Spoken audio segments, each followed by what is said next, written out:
بڑے بڑے نعت خواں کو بلاتے تھے. اب تو آپ کے علاقے ہی میں ایک پر ایک ہے. علاقے کے لوگوں کو آگے بڑھاؤ, علاقے کے لوگوں کو آگے بڑھاؤ. آپ کا بچہ آگے بڑھے گا تو آپ آگے بڑھیں گے, ہے کہ نہیں؟ تو بات چلی تو میں نے کہہ دیا, میں نے آخری حدیث سنا دی ہے. اب مطلب سن لیجئے, مطلب ادھر دیکھیے. نبی نے فرمایا 4 خصلتیں ایسی ہیں, 4 خصلتیں ایسی ہیں, یعنی 4 چیزیں ایسی ہیں کہ جس شخص کے اندر وہ چاروں چیزیں ہوں تو گویا اس نے دین و دنیا کی دولت پا لیا.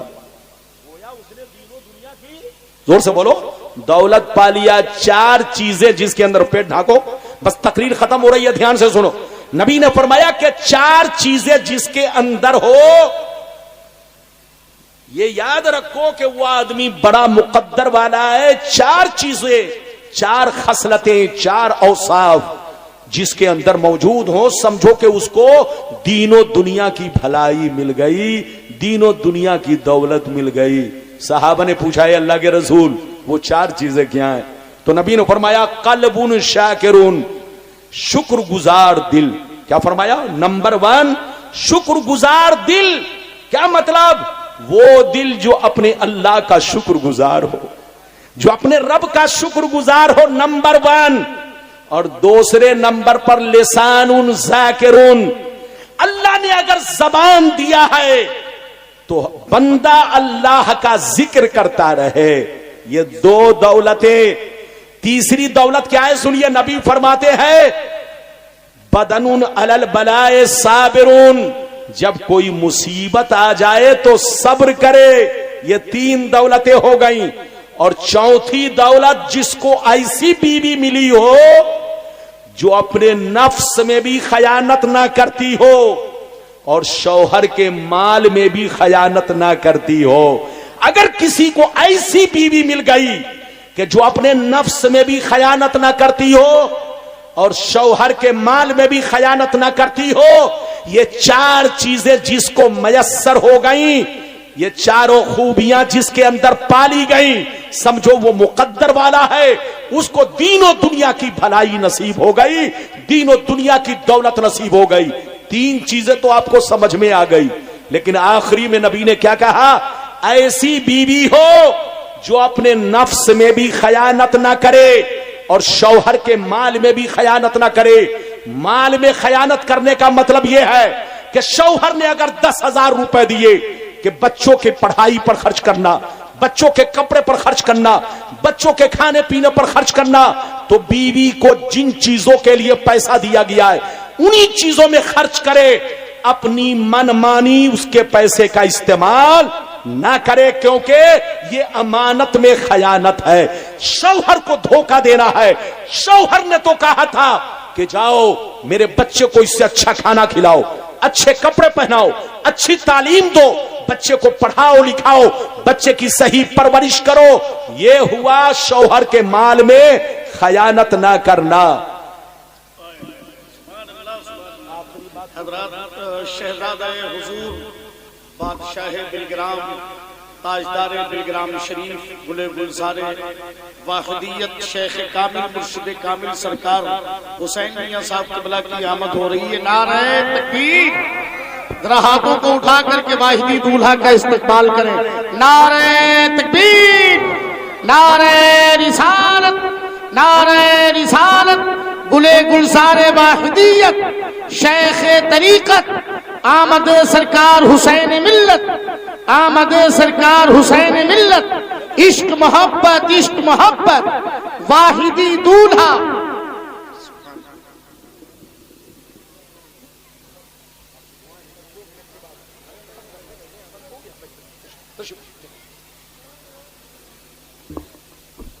تشریف رکھیں, تشریف رکھیں. بس میری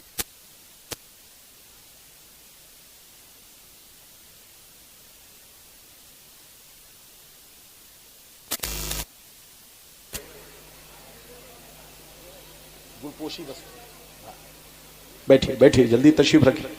ہاں تو میں عرض کر رہا تھا, بس اپنی باتیں مکمل کر کے, اپنی باتیں مکمل کر کے کرسی سے ہٹوں. ادھر دیکھیے, میں عرض کر رہا تھا نبی نے کیا کہا, جلدی بولو.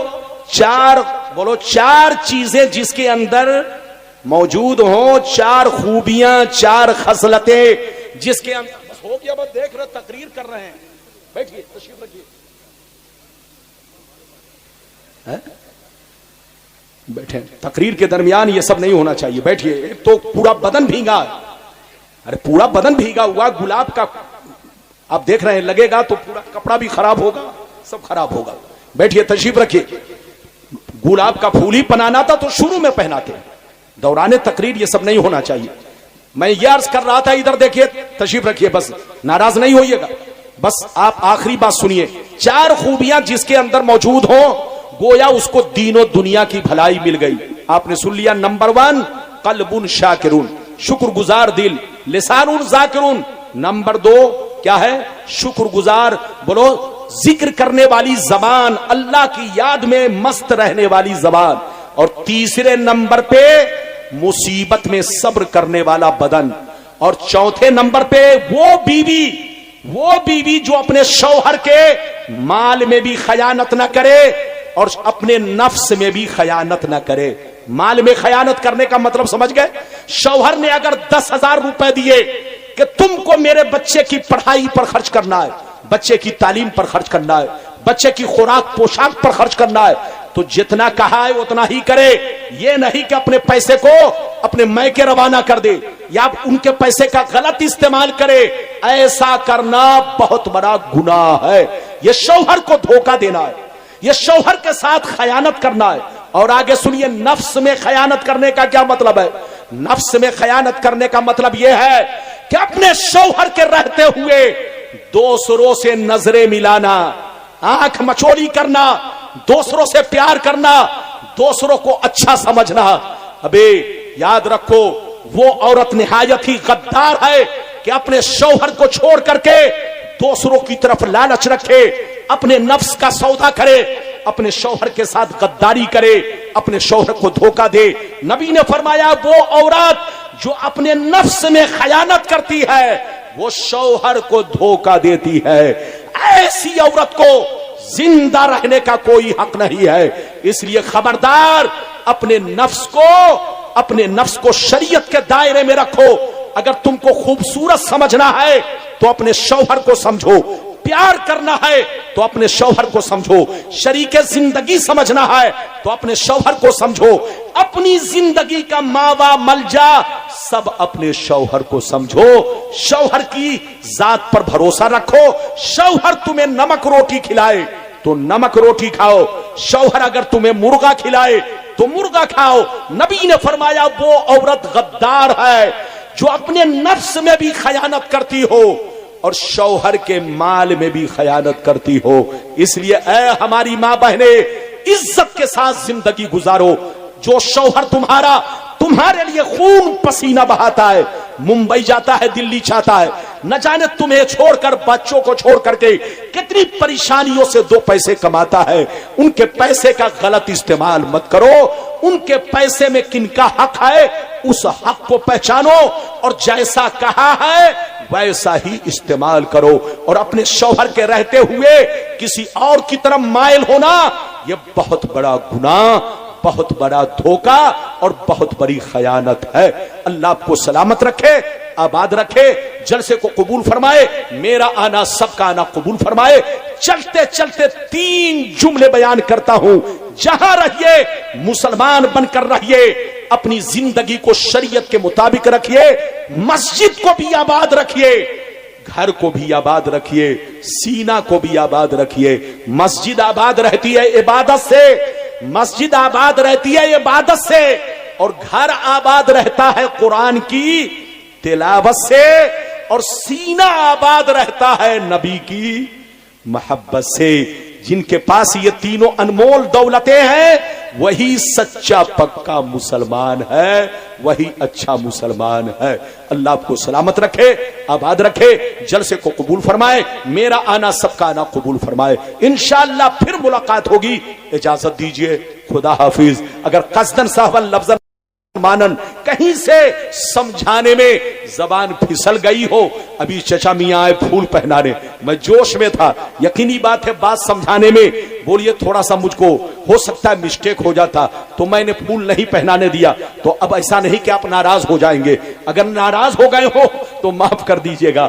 پھول پہنانے کا طریقہ یہ ہے شروع میں پہنایا جائے, ہے کہ نہیں, تاکہ تقریر میں کہیں سے ڈسٹرب نہ ہو. آپ انعام دے رہے تھے تو بھی میں نے روک دیا. یہ پورے بھارت میں میرا مزاج ہے, پورے ملک میں اگر تقریر کے دوران کوئی انعام دینے آتا ہے تو میں کبھی بھی ہاتھ میں جلدی نہیں پکڑتا ہوں, تاکہ میری تقریر نوٹوں میں الجھ کر نہ رہ جائے اور میں لوگوں کو پیاسا جانے دوں, اپنا پیغام صحیح سے نہ پہنچا سکوں. اللہ ہمیں ہدایت دے. یہ بھی شعر ملاحظہ فرمائے, وہ زمانے میں معزز تھے مسلمان ہو کر, وہ زمانے میں معزز تھے مسلمان ہو کر, آج ہم خار ہوئے تاریخ قرآن ہو کر. اور آج بھی ہو جو براہیم زائمہ پیدا, آگ کر سکتی ہے انداز گلستاں پیدا. میرے دوست, میرے عزیز, میرے بچے, میری پیاری ماں بہن, اپنے آپ کو مسلمان کہنا تو بہت آسان ہے, مگر مسلمان بن کر رہنا بہت مشکل کام ہے. میں نے جس آیت کو موضوع بنایا, رب کریم کا ارشاد پاک, ان الدین عند اللہ الاسلام, بے شک اللہ کے نزدیک اگر کوئی دین ہے, دھرم ہے, مذہب ہے تو وہ صرف اسلام ہے. اس کے علاوہ اللہ کے نزدیک کوئی دین نہیں ہے. اللہ کا دین, نبی کا دین, رسول کا دین, بولو کیا ہے؟ اسلام ہے. اسلام ہی دین ہے. قرآن کہتا ہے, وَمَن يَبْتَغِ غَيْرَ الْإِسْلَامِ دِينًا فَلَن يُقْبَلَ مِنْهُ, جس نے اسلام کے علاوہ کسی اور چیز کو اپنا دین بنایا تو اللہ کی بارگاہ میں اس کی کوئی حیثیت نہیں ہے. بے شک اللہ کے نزدیک اسلام ہی دین ہے. یہ بتاؤ ہم لوگ کیا ہیں؟ زور سے بولو. مسلمان. ہاتھ اٹھا کر بولو, ہم لوگ کیا ہیں؟ زور سے بولو. کوئی پوچھے کہ آپ کا دین کیا ہے تو کیا جواب دو گے؟ اسلام. بولو کیا ہے؟ آپ کیا جواب دو گے؟ زور سے بولو. اسلام. کوئی پوچھے کہ مسلمان کس کو کہتے ہیں تو آپ کیا کہو گے؟ مسلمان کس کو کہتے ہیں؟ اسلام کے ماننے والے کو کہتے ہیں. لیکن ادھر دیکھیے, مسلمان اسلام کی نظر میں دو طرح کے ہیں.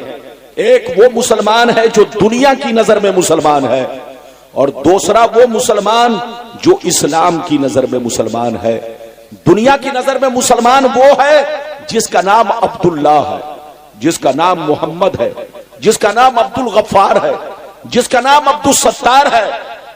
وہ دنیا کی نظر میں مسلمان ہے, چاہے وہ دن بھر میں 100 بوتل شراب پیتا ہو, جوا کھیلتا ہو, سٹا کھیلتا ہو, ایک وقت کی نماز نہ پڑھتا ہو, اللہ رسول سے کوئی مطلب نہ رکھتا ہو, حلال و حرام کی کوئی تمیز نہ رکھتا ہو, بس نام مسلم ہے تو وہ مسلمان ہو گیا. یہ دنیا کی نظر میں مسلمان ہے.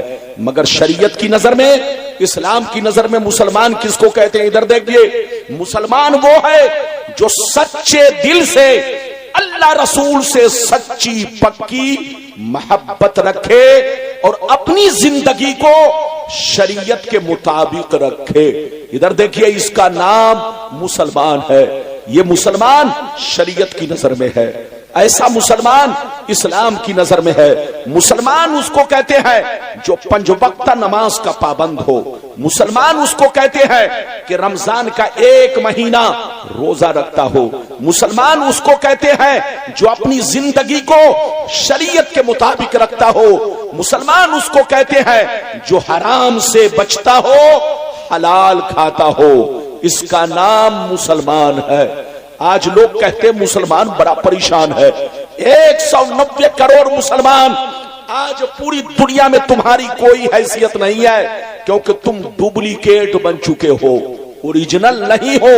کہنے کو تو مسلمان ہو, لیکن تم عیسائیت کے رنگ میں رنگ چکے ہو, یہودیت کے رنگ میں رنگ چکے ہو.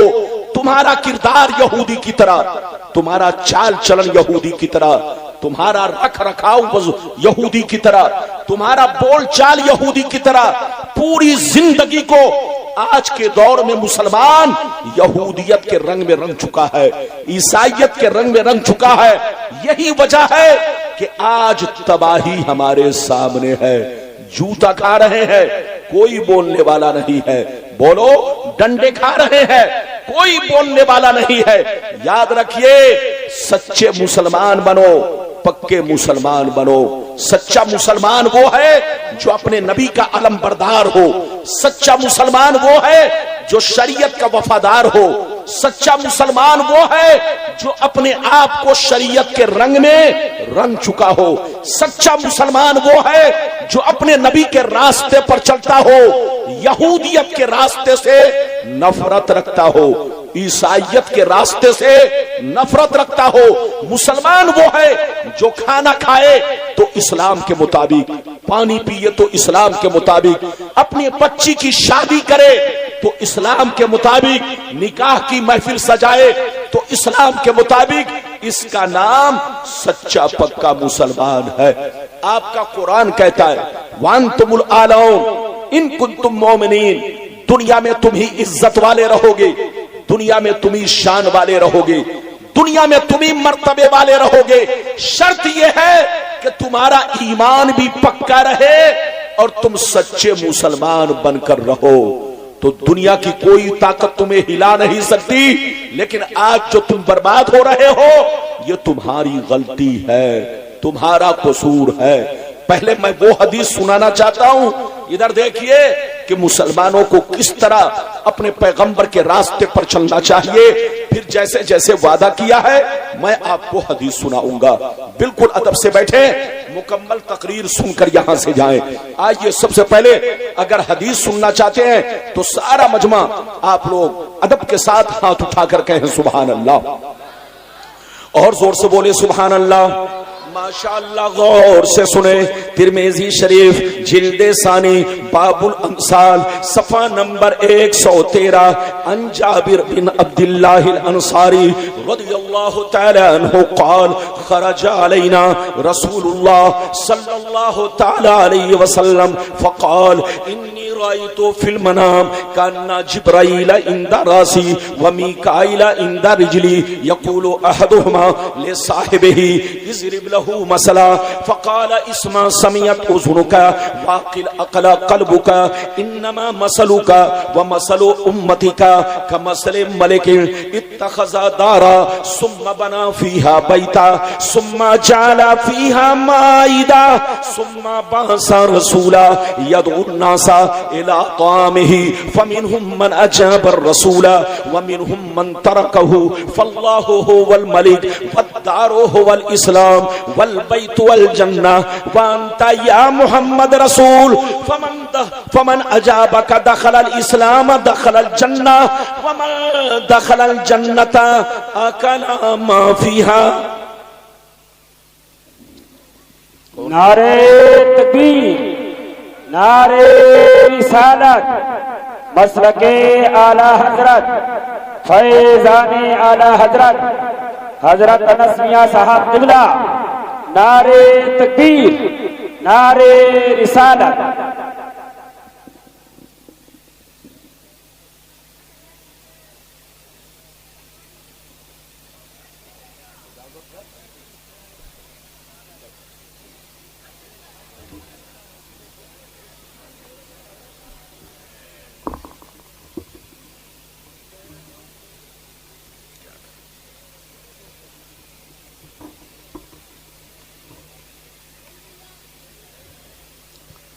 بالکل بیٹھیے، ادب سے بیٹھیے۔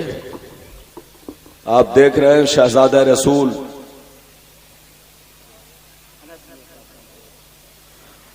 شہزادہ رسول حضور انس میاں صاحب قبلہ تشریف لا چکے ہیں، ان کی زیارت کیجئے اور ساتھ ہی ساتھ آپ تقریر بھی سماعت کیجئے، بالکل ادب سے بیٹھے۔ ابھی میں نے آپ کو ایک حدیث سنائی، ابھی تو میری تقریر کا آغاز ہے، آپ مزاج بنائیں گے تو انشاءاللہ میں بولنے کی کوشش کروں گا۔ حضرت سعید حضرت جابر رضی اللہ تعالیٰ عنہ فرماتے ہیں، ایک دفعہ غور سے سنیے، حضرت جابر رضی اللہ تعالیٰ عنہ فرماتے ہیں ایک دفعہ میرے سرکار صحابہ کے درمیان آئے، اور صحابہ سے کہا صحابہ آج میں نے خواب دیکھا ہے کہ میری بارگاہ میں جبریل تشریف لائے اور میکائیل تشریف لائے. میں نے خواب دیکھا کہ جبریل امین میرے سر کے پاس اور حضرت میکائیل میرے پاؤں کے پاس بیٹھے ہوئے ہیں اور آپس میں کہہ رہے ہیں محمد کی کوئی مثال تو بیان کرو, محمد کی کوئی مثال تو بیان کرو. سرکار فرماتے ہیں میری آنکھیں سو رہی تھی مگر دل جاگ رہا تھا. جبریل کیا کہتے ہیں غور سے سنیے, اس بات کو دھیان سے سنیے. جبریل کہتے ہیں یا رسول اللہ آپ کی مثال, آپ کے امت کی مثال اس بادشاہ کی طرح ہے جس بادشاہ نے ایک حویلی بنائی, حویلی میں گھر بنایا, گھر میں دسترخوان بچھوایا, دسترخوان پہ کھانا لگوایا اور اپنے ایک آدمی کو بھیجا جاؤ لوگوں سے کہہ دو بادشاہ کی دعوت ہے. تو جس نے دعوت قبول کیا وہ کھانا کھایا اور جس نے قبول نہیں کیا کھانا نہیں کھایا. یا رسول اللہ بالکل اسی طرح اللہ بادشاہ ہے, اسلام حویلی ہے, مکان جنت ہے, آپ خدا کے رسول ہیں. آپ نے لوگوں سے فرمایا نماز پڑھو, آپ نے فرمایا روزے رکھو, آپ نے فرمایا زکات دو, آپ نے فرمایا اے عورتوں کی جماعت پردے میں رہو. تو جس نے آپ کی دعوت کو قبول کیا وہ اسلام میں داخل ہوا اور جو اسلام میں داخل ہوا وہ جنت میں داخل ہوا اور جو جنت میں داخل ہوا جنت کا عیش و آرام ان کو ملے گا. زور سے بولو سبحان اللہ. سبحان اللہ. بالکل آپ ادب سے بیٹھے, اتنا ساؤنڈ باکس لگا دیا ہے کہ آواز چڑچڑا رہی ہے, بولنے میں کان کو دھکا لگ رہا ہے. 2 ساؤنڈ باکس اسٹیج کے لیے بہت تھا لیکن انہوں نے 5 ساؤنڈ باکس. یہ سارا جو سسٹم بگڑا ہے شاعروں نے بگاڑا ہے. ہاں ایک وقت ایسا آئے گا کہ لوگ شاعروں کے کمر میں ساؤنڈ باکس باندھ دیں گے, لو سنو جدھر سے سننا ہے سنو. اتنے ساؤنڈ باکس کی کوئی ضرورت نہیں تھی, زیادہ لگانے سے آواز خراب ہوتی ہے. شاعر لوگ تو ایکو کے بلبوتے پر چل جاتے ہیں, شاعر لوگ تو ایکو کے بلبوتے پر چل جاتے ہیں لیکن ہم جیسے مولویوں کا کچھ عمر نکل جاتا ہے. آپ کیا سمجھتے, آپ مجھے پہچانتے ہیں, میں کوئی نیا چہرہ نہیں, بہت پرانا ہوں, لیکن آپ مجھے اگر بے بس کر دیں گے تو میں تقریر کیسے کر سکتا ہوں. میں 2 گھنٹہ تک بولتا ہوں, گھڑی بھی نہیں دیکھتا, لیکن بے بس ہو جاؤں تو یقینی بات ہے آدھا گھنٹہ بھی مشکل ہے. تو اس کی آواز کا دھکا اور چڑچڑاپن بولنے میں میرے حوصلہ کو پست کر رہا ہے. لیکن اب میں کیا کروں, اب جو چیز جیسے ہے ویسی رہنے دو ورنہ کہیں معاملہ بگڑ نہ جائے. تو بالکل ادب سے بیٹھے, ہوش میں بیٹھے. میں نے ابھی آپ کو ایک حدیث سنائی, جبریل نے کیا کہا, سرکار آپ کی مثال, آپ کے امت کی مثال اس بادشاہ کی طرح ہے جس نے ایک حویلی بنائی, حویلی میں گھر بنایا, گھر میں دسترخوان بچھوایا, دسترخوان پہ کھانا لگوایا اور اپنے آدمی کو بھیجا جاؤ لوگوں سے کہہ دو بادشاہ کی طرف سے دعوت ہے. تو جس نے دعوت قبول کی اسی نے کھانا کھایا اور جس نے قبول نہیں کی اس کو کھانا کھانے کا موقع نہیں ملا. سرکار اللہ بادشاہ ہے, اسلام حویلی ہے اور اس حویلی میں مکان جنت ہے اور آپ خدا کے پیغمبر ہیں, رسول ہیں. آپ نے, اللہ نے آپ کو دنیا میں بھیجا کہ جاؤ میری دعوت پیش کرو. تو جن لوگوں نے آپ کی دعوت قبول کیا, جن لوگوں نے آپ کے حکم پر نمازیں پڑھی, روزہ رکھا, حج کیا, زکات دی, عورتوں نے پردہ نشی بن کر کے اپنی زندگی کو گزارا, تو یہ اللہ کے رسول جس نے آپ کی دعوت قبول کی وہ اسلام میں داخل ہوا اور جو اسلام میں داخل ہوا وہ جنت میں داخل ہوا اور جو جنت میں داخل ہوا جنت کا عیش و آرام انہیں میسر ہوگا. تو مسلمان بنو, جنت ایسے نہیں ملے گی لوگ آج کل جنت کو بہت سستی چیز سمجھ رہے ہیں. یاد رکھیے جنت کوئی سستی چیز نہیں ہے اور مسلمان بننا بھی کوئی آسان نہیں ہے. صرف کلمہ پڑھ لینے سے تم مسلمان ہونے کا حق ادا نہیں کر سکتے. کلمہ کے ساتھ ساتھ مسلمان ہونے کی ذمہ داری بھی آپ کو نبھانی پڑے گی. اپنی زندگی کو شریعت کے مطابق گزارنا ہوگا. اپنی زندگی کو پیغمبر کے راستے پر چل کر کے اپنی زندگی کو اسلام کے رنگ میں رنگنا پڑے گا. میری طرف دیکھیے. اب میں آپ کو دوسری حدیث سنانا چاہتا ہوں.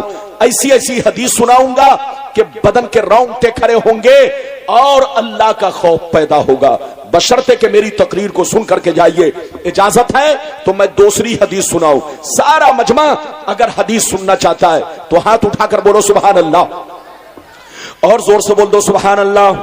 اور زور سے بولو سبحان اللہ. ماشاءاللہ. غور سے سنو. مشکان شریف جلد اول باب الکبائر صفحہ نمبر 17 کی حدیث سنو. ان ابی ہریرہ رضی اللہ تعالی عنہ قال قال رسول اللہ صلی اللہ تعالی علیہ وسلم اجتنبوا السبع الموبقات قیل وما ہن یا رسول اللہ فقال الشرک باللہ والسحر واکل الربا واکل مال الیتیم وقتل النفس التي حرم اللہ الا بالحق وتولی یوم الزحف وقذف المحصنات. نبی نے ارشاد فرمایا 7 چیزیں ایسی ہیں. کتنی چیزیں؟ زور سے بولو. 7 چیزیں ایسی ہیں جو تمہیں ہلاک کر دیں گی, جو تمہیں برباد کر دیں گی, جو تمہاری نسلوں کو مٹا دے گی. 7 چیزوں سے ضرور بچا کرو. 7 چیزوں سے توبہ کرو. اپنے آپ کو بچاؤ, بچوں کو بچاؤ, اپنی نسلوں کو بچاؤ. غور سے سنیے. صحابہ نے پوچھا 7 چیزیں کیا ہیں؟ تو نبی نے ارشاد فرمایا پہلا نمبر اللہ کے ساتھ کسی کو شریک ٹھہرانا. پہلا نمبر اللہ کے ساتھ کسی کو شریک ٹھہرانا. دوسرا نمبر کسی مسلمان کو برباد کرنے کے لیے جادو سیکھنا سکھانا. تیسرا نمبر کسی غریب مسلمان کی مدد نہ کرنا. اگر مدد مانگے تو پیسہ دے کر سود کھانا, رشوت کھانا. چوتھا نمبر کسی غریب کی زمین پر ناجائز قبضہ کرنا, ان کے مکان پر, ان کے مال پر, ان کی زمین پر ناجائز قبضہ کرنا. پانچواں نمبر کسی کا ناحق خون بہانا. چھٹواں نمبر دین کی بات آ جائے تو پیٹھ دکھا کر بھاگنا. ساتواں نمبر پاک دامن عورتوں پر جھوٹا الزام لگانا. یہ 7 چیزیں ایسی ہیں جو تمہیں ہلاک کر دیں گی, جو تمہیں برباد کر دیں گی. اس لیے شرک سے توبہ کرو, جادو سے توبہ کرو, رشوت خوری سے توبہ کرو, حرام پیسہ کمانے سے توبہ کرو, حرام کھانے سے توبہ کرو, کسی کا ناحق خون بہانے سے توبہ کرو. دین کی بات آ جائے تو پیٹھ دکھانے سے توبہ کرو. اگر توبہ کر لوگے تو اللہ معاف کر دے گا. اگر توبہ نہیں کرو گے تو تم کو بربادی سے کوئی بچا نہیں سکتا. ادھر دیکھیے. آپ لوگ کیا سمجھتے ہیں؟ مسلمان کہنا اور ہے, مسلمان بن کر رہنا بہت مشکل کام ہے. ادھر دیکھیے. آپ سمجھتے ہیں کہ آپ کی بیوی آپ سے زیادہ محبت کرتی ہے. آپ سمجھتے ہیں کہ آپ کی ماں آپ سے زیادہ محبت کرتی ہے. آپ سمجھتے ہیں کہ آپ کے بچے آپ سے زیادہ محبت کرتے ہیں. آپ سمجھتے ہیں کہ آپ کا سمدھی, آپ کے رشتہ دار, آپ کا داماد, آپ کے بھائی بہن آپ سے زیادہ محبت کرتے ہیں. لیکن آپ دھوکے میں ہیں, آپ غلط فہمی میں ہیں. ادھر دیکھیے. نبی فرماتے ہیں, کان کھول کر سن لو, اللہ تعالیٰ اپنے بندوں سے سب سے زیادہ محبت کرتا ہے. اس کی ماں سے بھی زیادہ, اس کے باپ سے بھی زیادہ, اس کے بھائی بہنوں سے بھی زیادہ. اس کے تمام رشتہ دار سے زیادہ اللہ تعالی اس بندے سے محبت کرتا ہے جو بندہ غلطی ہونے پر اللہ سے توبہ کر لیتا ہے. جو بندہ غلطی ہونے پر اللہ سے، زور سے بولو، توبہ کر لیتا ہے. اگر توبہ کر لیتا ہے تو اللہ کی رحمت اسے معاف کر دیتی ہے، اور اگر توبہ نہیں کرتا تو اللہ کی گرفتاری سخت ہو جاتی ہے، اتنی سخت کہ تم کو کوئی بچا نہیں سکتا. اس لیے توبہ کرو، ہوش میں آؤ، مسلمان بن کر رہو. میں آپ کو ایک واقعہ سنانا چاہتا ہوں، اجازت ہے؟ جلدی بولو، اجازت ہے؟ پھر حدیث سناؤں گا. سیدنا ذوالنون مصری کا نام سنا ہوگا. ایک دن دریا کے کنارے کھڑے تھے. کہاں کھڑے تھے؟ زور سے بولو. دریا کے کنارے کھڑے تھے. اچانک آپ نے دیکھا ایک خطرناک زہریلا بچھو آ رہا ہے. کیا دیکھا؟ ایک خطرناک زہریلا بچھو آ رہا. جیسے آپ کی نظر پڑی آپ اسے غور سے دیکھنے لگے.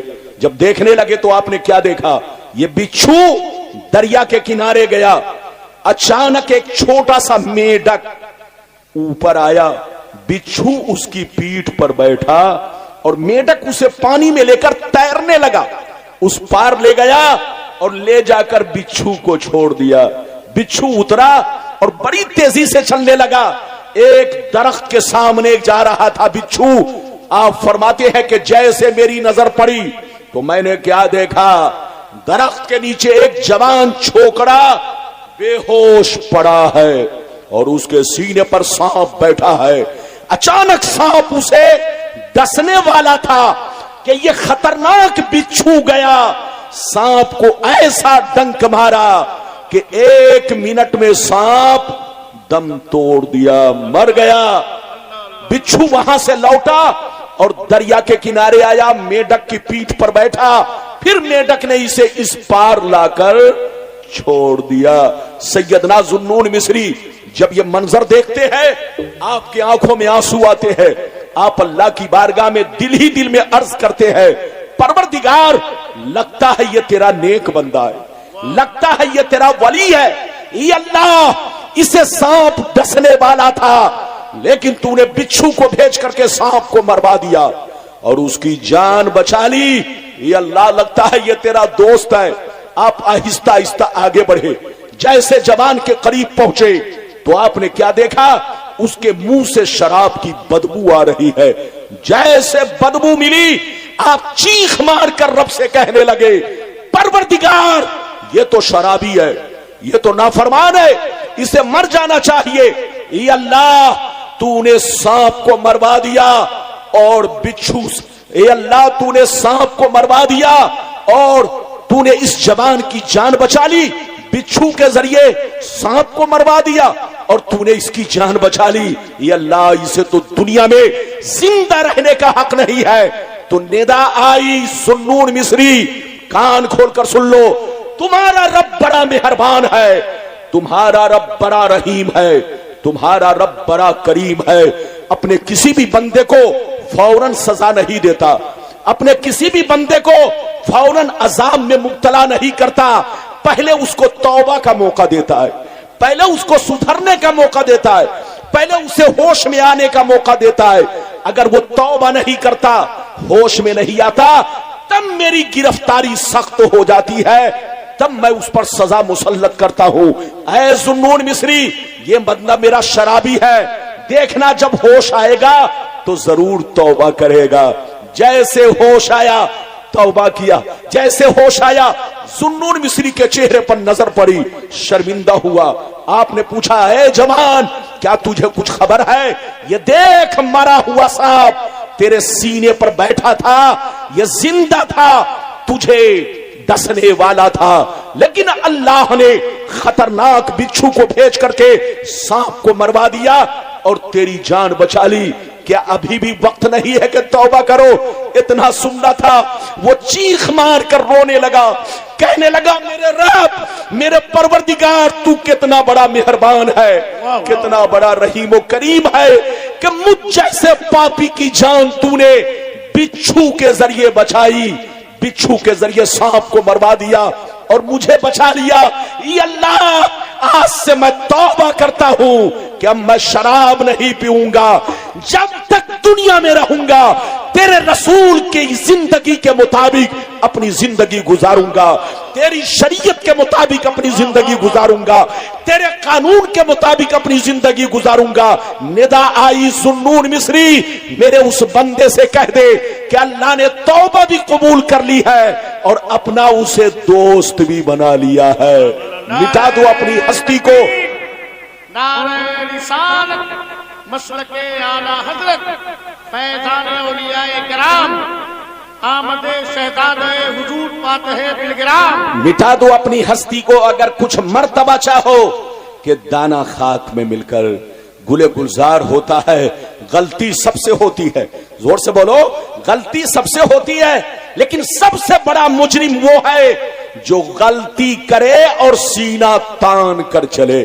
زور سے بولو، سب سے بڑا مجرم وہ ہے کہ غلطی کرے اور سینہ تان کر چلے۔ اب پاگل کی اولاد، تمہارا زین العابدین تو کچھ نہیں بگاڑ پائیں گے، غلام ربانی کچھ نہیں بگاڑ پائے گا، حضور انس میاں تمہیں کچھ نہیں کہیں گے، لیکن تم اس رب العالمین کے سامنے کیا جواب دو گے جس کی نگاہ قدرت میں کوئی چیز پوشیدہ نہیں ہے؟ تم کیا کیا کر رہے ہو وہ ساری چیزیں نوٹ ہو رہی ہے۔ جب قبر میں پہنچو گے تو وہیں سے تمہارا انجام شروع ہو جائے گا۔ توبہ کرو، ہوش میں آؤ، مسلمان بن کر رہو۔ قرآن کہتا وانتم العالون ان کنتم مومنین، دنیا میں تم ہی عزت والے رہو گے، تم ہی مرتبے والے رہو گے، تم ہی شان والے رہو گے۔ شرط یہ ہے کہ پکے مومن اور پکے مسلمان بن کر رہو، اور اگر ڈپلیکیٹ بن گئے تو تم کو بربادی سے کوئی بچا نہیں سکتا۔ آج دیکھ لو آپ کے سامنے دنیا میں کیا ہو رہا ہے۔ ارے بولو، دیکھ رہے ہو کہ نہیں؟ آپ اپنے ملک ہی میں دیکھو، آپ ڈرامہ چل رہا ہے۔ ارے بولو، ملک ہی میں دیکھو کس قدر ڈرامہ بازی ہو رہی ہے، پھر بھی آپ کو ہوش میں نہیں ہے، پھر بھی آپ کو ہوش نہیں آ رہا ہے، پھر بھی آپ نمازی نہیں بن رہے، پھر بھی آپ توبہ نہیں کر رہے۔ توبہ کرو، ہوش میں آؤ، سچے مسلمان بنو۔ ابھی تو میں نے آپ کو 2 حدیثیں سنائی ہے، یہ لگتا ہے کہ تھک گئے۔ بولو تھکے تو نہیں ہے، زور سے بولو تھکے تو نہیں ہے۔ اگر تھکے نہیں ہے، میں آپ کا پرانا مولوی ہوں، یقینی بات ہے پرانے لوگوں کی قدر کرنا چاہیے۔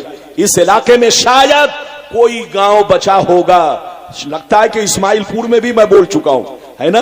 یہ نام لگتا ہے ذہن میں ہے، اسماعیل پور میں بھی میری تقریر ہو چکی ہے، اور جب اسماعیل پور میں بھی ہو چکی ہے تو یقینی بات ہے اس علاقے میں اکثر گاؤں میں میری تقریر ہو چکی ہے۔ تو یاد رکھیے، میں آپ کو 2 حدیث سنا چکا ہوں، اب تیسری حدیث سنانا چاہتا ہوں، کلیجہ دہل جائے گا، کلیجہ۔ آپ حدیث سنیے اور مسلمان بن کر رہیے تاکہ دنیا آپ کو ذلیل نہ کر سکے۔ زور سے بولو، دنیا آپ کو ذلیل نہ کر سکے، رسوا نہ کر سکے۔ بولو، آج آپ ذلیل ہو رہے ہو، رسوا ہو رہے ہو، اس کا کارن آپ کی بدعمالیاں ہے، اس کا کارن آپ کی بدعمالیاں ہے۔ توبہ کرو اور مسلمان بنو۔ اب میں تیسری حدیث سنانا چاہتا ہوں، سارا مجمع ہاتھ اٹھا کر بولو سبحان اللہ، اور زور سے بول دو سبحان اللہ، اور زور سے بولو سبحان اللہ۔ ماشاءاللہ، غور سے سنو، ترمذی شریف جلد ثانی باب الفتن صفحہ نمبر 44 کی حدیث سنو۔ عن علی بن ابی طالب رضی اللہ تعالی عنہ قال قال رسول اللہ صلی اللہ تعالی علیہ وسلم اذا فعلت امتی 15 خصلۃ حل بها البلاء قیل وما هي یا رسول اللہ فقال اذا كان المغنم دبلا والامانة مغنما والزكاة مغرما واتى الرجل زوجته وقى امه وبر صديقه وجفا ابا وارتفعت الاصوات في المساجد وكان زعيم القوم ارذلهم واكرم الرجل عن خوف الشر وشربت الخمور ولبس الحرير واتخذت القينات والمعازف ولعن آخر هذه الامه اولا۔ زور سے بول دو سبحان اللہ۔ اجازت ہے؟ اور بولو اجازت ہے؟ بچے کو بٹھائیے. انعام کبھی بھی مولانا کے ہاتھ میں نہیں پکڑانا چاہیے. یہ بچہ آیا میں نے انعام نہیں پکڑا، میں تقریر کرتا کہ انعام پکڑتا. انعام پکڑنے کا مطلب تقریر الجھ گئی. کیا ہو گئی؟ اور جس کی تقریر الجھ گئی وہ قوم کو کیا سلجھا سکتا ہے؟ قوم کو سلجھانے کے لیے ضروری ہے کہ ان کی تقریر الجھی نہ ہو، سلجھی ہو. اور ہاتھ میں جہاں پیسہ گیا تو اچھے اچھوں کی تقریر الجھ جاتی ہے. تو بالکل آپ ادب سے بیٹھے. میں نے اپنی زندگی کو الجھایا نہیں ہے، سلجھانے کی کوشش کی ہے. قوم کو بیکار نہیں جانے دیا ہے، قوم کو پیاسا نہیں جانے دیا ہے. قوم کو صحیح پیغام اور صحیح روایت آپ تک پہنچانے کی کوشش کی ہے. میں نے بہت شاندار حدیث سنائی چچا، بہت شاندار، کلیجہ دہل جائے گا. مطلب سنیے. نبی نے ارشاد فرمایا، آقا نے ارشاد فرمایا، جس دن میری امت میں 15 خرابیاں سما جائیں گی، چاروں طرف سے مصیبتیں گھیر لیں گی، پریشانیاں گھیر لیں گی. مسلمان پریشان رہے گا، مسلمان برباد ہوگا، مسلمان ذلیل ہوگا، مسلمان رسوا ہوگا جب تک کہ توبہ نہ کر لے، جب تک کہ اللہ سے معافی نہ مانگ لے. صحابہ نے عرض کیا وہ 15 خرابیاں کیا ہے جس کی وجہ سے آپ کی امت برباد ہوگی، آپ کی امت ذلیل ہوگی، آپ کی امت رسوا ہوگی؟ تو نبی نے سب کا جواب دیا. ادھر دیکھیے، نام لے لے کر آپ نے صاف صاف بیان کیا. اذا کان المغنم دبلا والامانۃ مغنما والزکاۃ مغرما الی آخر الحدیث. پیغمبر نے فرمایا جب لوگ مال غنیمت کو اپنا مال سمجھنے لگے، کسی کی امانت کو امانت نہ سمجھے، امانت میں خیانت کرنے لگے، زکات دینے کو تاوان سمجھنے لگے، لوگ بیوی کی بات مانے، ماں کو ناراض رکھے، دوست سے محبت کرے، باپ پر ظلم کرے، مسجد میں لڑائی کرے، گنڈوں کی تعظیم کرے، چور بےایمانوں کو اپنا سردار بنا لے، شراب نوشی عام ہو جائے، زناکاری عام ہو جائے، ریشمی کپڑے عام ہو جائے، گانے بجانے کا سامان لوگ گھروں میں بھر ڈالے، لوگ سڑکوں پر لونڈیوں سے ناچ کروائے، لونڈیوں سے ڈانس کروائے. دنیا سے جو اچھے لوگ گزر گئے لوگ ان پر لعن تان کرے، لوگ ان کو گالیاں دے، لوگ ان کو برا بھلا کہے. جس دن یہ 15 خرابیاں میری امت میں سما جائے گی، چاروں طرف سے مصیبتیں گھیر لیں گی. کتنے لوگوں نے حدیث سن لیا؟ ہاتھ اٹھا کر بولو سبحان اللہ. ہاتھ نیچے کرو. نبی نے کیا کہا؟ کتنی خرابیاں؟ 15. جس دن مسلمانوں میں 15 خرابیاں پیدا ہو گئی، ان کو بربادی سے کوئی بچا نہیں سکتا، ان کو ذلت اور رسوائی سے کوئی بچا نہیں سکتا. مسلمان کروڑ پتی رہے گا مگر پریشان رہے گا، 50 لاکھ کی گاڑیوں سے چلے گا مگر پریشان رہے گا، ایئر کنڈیشن مکانوں میں سوئے گا مگر پریشان رہے گا، لام قاف شین چھانٹے گا، بقراتی چھانٹے گا مگر پریشان رہے گا. اس کی وجہ یہ ہے، ادھر دیکھیے، کہ آپ گناہوں کی زنجیروں میں جکڑ چکے ہیں. کہنے کو تو مسلمان ہے لیکن حقیقت میں مسلمان کہلانے کا حق نہیں ہے. مسلمان کہلانے کا حق نہیں.